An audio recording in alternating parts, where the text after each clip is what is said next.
নমস্কার, রসিমার ফ্যামিলিতে আপনাদের স্বাগত জানাই। চলুন, এই যে বুধবার দেখলেন তো, ছেলেকে স্কুল টুল থেকে নিয়ে এলাম, তারপরে ব্লগটা বড় হবে বলে আর রান্নাবান্নাগুলো দিলাম না। আর এটা বুধবারেরই ব্লগ। বুধবারে তারপরে ওই ছেলেকে নিয়ে আসার পরে চান টান পুজো টুজো সেরে তারপরে এই যে রান্না বসিয়েছি।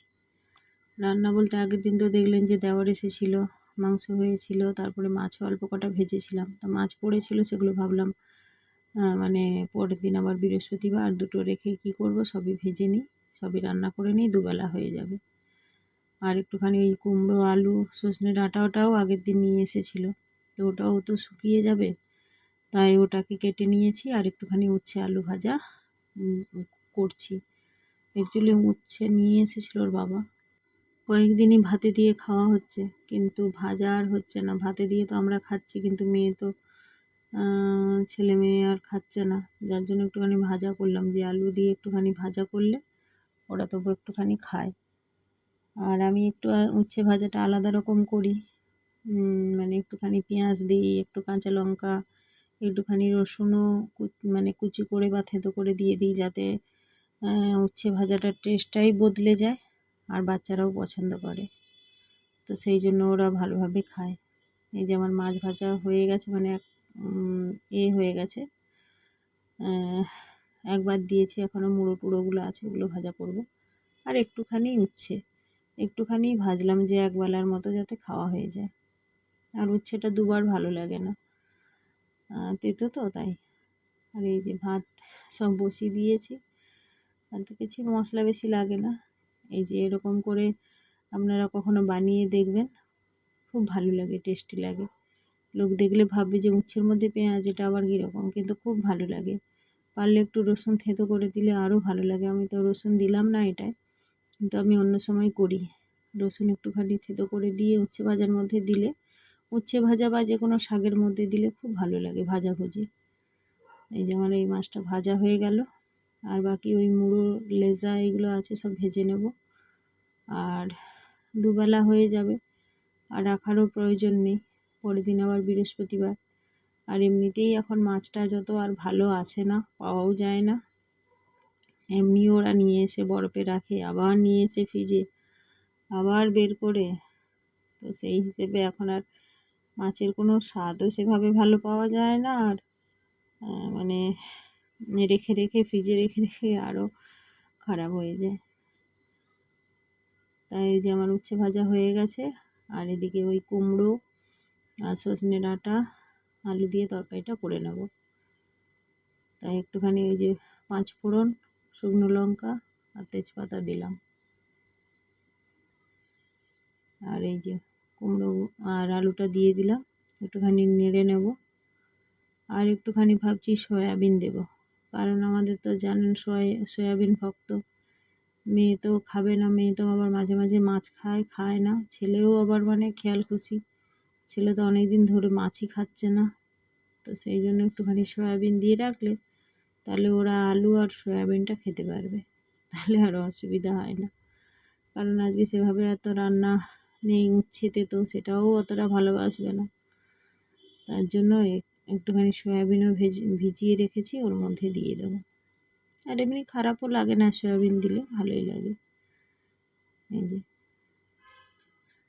সয়াবিনগুলো একটুখানি ভিজিয়ে এর জন্য রেখেছিলাম, তাহলে চট করে মানে এর মধ্যে নাড়া হয়ে যাবে, বা লবণ টবণগুলো চট করে মানে করে নেবে, অবজার্ভ করে নেবে। না হলে শুকনো দিলে ভালো করে আর হয় না, মিশে যায় না। এই যে আমার মুড়ো ভাজা হয়ে গেছে, এই রান্না বান্না হয়ে গেল। খেয়ে দিয়ে আবার তো সেই প্রতিদিনের কাজ, ছেলের মাঠে যাওয়া, আর ছেলেকে নিয়ে আসো সকাল সন্ধ্যাবেলা করে টিউশনের টিচার আসে পড়াতে, যার কারণে আর কোথাও সেভাবে যাওয়াও যায় না, আর ইচ্ছেও করে না। তারপরে একটুখানি পড়ানো, রান্না বান্না এই সবেই চলে যাচ্ছে। এই একটুখানি ঢেকে দিলাম যাতে ভালোভাবে সেদ্ধটা হয়ে যায়। আর এমনি কুমড়ো আলু তো এমনিতেই সেদ্ধ হয়ে গেছে, আর সজনে ডাঁটাগুলোও খুব নরম। আর আগের ভিডিওটায় দেখিয়েছিলাম যে সজনে ফুল খেয়েছিলাম, আর সজনে ডাঁটা, সজনে ফুল, লাউ শাক, লাউ মানে সবই ভালো লাগে খেতে। আর সত্যি কথা বলতে বাচ্চাদের কথা বলতে মনে পড়লো যে আমরাও যখন ছোট ছিলাম আমরাও কত কিছু খেতাম না, উচ্ছে তো একদমই না।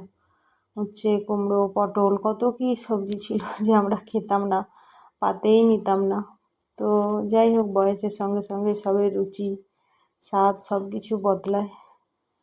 তাই ভাবতাম তখন আমার মায়েরা খেত, আমরা বলতাম ইস এগুলো খায়, এগুলোতে তো এগুলো হ্যান ত্যান বলে আমরা খেতাম না। সেম জিনিস আমাদের বাচ্চারাও করছে। ওরাও যখন ধীরে ধীরে বড় হবে, ওদের রুচি স্বাদ সব চেঞ্জ হবে যখন, তখন ওরাও খাবে। কারণ সত্যি কথা বলতে এত সবজি টবজি আমি একদমই পছন্দ করতাম না আগে। এখন তো মনে হয় মাছ মাংসের থেকে বেশি যদি সবুজ সবুজ সবজি হয় ভালো লাগে। তো যাই হোক, সেটা তো ঠিক আছে, কিন্তু বাচ্চারা ওই ধীরে ধীরে বড় হলে ওদেরও রুচি চেঞ্জ হবে, ওরাও সব কিছু খাবে। কিন্তু মনে হয় আমরা এখন বুঝতে পারছি মা হয়ে যে হ্যাঁ এটা খেলে ভালো, এটা শরীরের পক্ষে ভালো। কিন্তু এখন তো ওরা তো বুঝতে পারছে না। সেম আমরাও যখন ছোটো ছিলাম তখন আমরা বুঝতে পারতাম না, তখন নাক তুলতাম, খেতাম না, মাছও খেতাম না। অ্যাকচুয়ালি আমিও ছোটোবেলায় খুব একটা মাছ পছন্দ করতাম না, খেতাম না। বিশেষ করে কাঁটা থাকতো, তারপরে এমনি খেলেও মাছের মুড়ো খেতাম, মাছ খেতাম না। এই যে এইদিকে আমার ঝালটা সর্ষে বাটা দিয়ে দিয়েছিলাম, ঝালটা ফুটে গেছে, তাই মাছগুলো সব দিয়ে দেব। সব মাছই দিয়ে দেবো, আর রাখবো না, আর দুবেলা হয়ে যাবে। বেশিরভাগই সবজি পাতি আমি মানে দুবেলাই করে নিই। খুব অল্প মানে সময় হয় কি একবেলা, যেগুলো যে দুবেলা করা যাবে না বা অল্প থাকে, নাহলে আমি বেশিরভাগই সবজি দুবেলা করে নিই। পরে কি হয় রাত্রে হয়, যেমন মাছ থাকলে বেশিরভাগ আমি ভাতটা করি, মাছ যদি থাকে, কারণ সেটা তো আর রুটি দিয়ে খাওয়া সম্ভব নয়, তো ভাত করে নিই। আর যদি অন্য কোনো সবজি হয়, মাছ হলো না, তখন আমি কী করি, সেই সবজিটা থাকলে বেশিরভাগ রুটিই করে নিই। কারণ আমাদের বাড়িতে তো সবাই রুটি খেতে খুব পছন্দ করে, বাচ্চারাও খেতে ভালোবাসে, ওর বাবাও ভালোবাসে।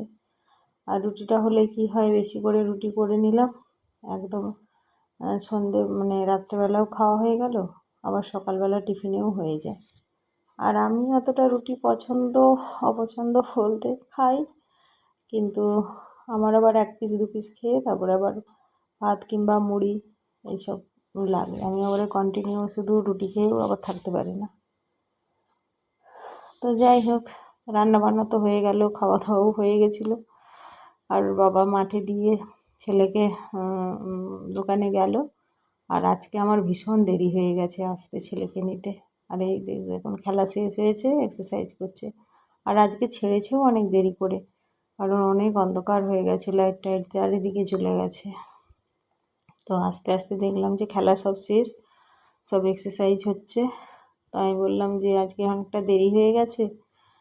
তো ওরা যাই হোক এখনও ছাড়েনি, এখনও এক্সারসাইজ চলছে, ওই ছলা দিচ্ছে, কেউ ড্রেস চেঞ্জ করছে, এরকমই। আর এই যে দেখুন মাঠ থেকে চলে এসে সন্ধে টন্ধে দেওয়া হয়ে গেছে। আর ছেলের কাণ্ড, আমি বললাম কী এঁকেছিস, বলছে আপেল। বলে আপেলের এরকম দানা দানা কী, বলে ওর ভেতরের বীজ। আমি বলি ভেতরের বীজ কি বাইরে দেখা যাচ্ছে? আর হাসছে। তো যাই হোক, সন্ধে টন্ধে দেওয়ার পরে এই যে একটু টিফিন বানালাম, ওই ইডলির ধোসা বানালাম, মানে ইডলির যে ডাল আর ওই বিউলির ডাল বেটে রেখেছিলাম, সেগুলোই একটুখানি ধোসা বানালাম। তো যাই হোক, যদি ভালো লেগে থাকে অবশ্যই লাইক করবেন, কমেন্ট করবেন, আর যারা নতুন হয়ে থাকবেন অবশ্যই সাবস্ক্রাইব করবেন। আর এই যে দেখুন আমি কড়াতেই ধোসা বানাই, আমার ভালো লাগে কড়াতেই, মানে তাওয়ার থেকে। তো ওদেরকে টিফিন দিয়ে দিই। ওই একটুখানি মানে ইডলি বানিয়েছিলাম, তার ব্যাটারটা রয়ে গেছিলো, তাই একটুখানি পেঁয়াজ কাঁচা লঙ্কা দিয়ে ওদের বানিয়ে দিচ্ছি। তো যাই হোক, ভালো লাগলে অবশ্যই লাইক করবেন। আর এই যে দেখুন কিছু নেই মানে দেওয়ার মতো চাটনি টাটনি, তাই ওদেরকে একটুখানি সস দিয়ে দিলাম, ছেলে মেয়েকে, ওরা সস দিয়েই খেয়ে নেয়। আর তাড়াহুড়ো করে চাটনি টাটনি বানানোর সময় নেই, আর অল্পই ছিল, তো সস দিয়ে দিলাম, ওরা সস দিয়েই খেয়ে নিল। তো যাই হোক, সঙ্গে থাকবেন, ভালো লাগলে অবশ্যই একটা লাইক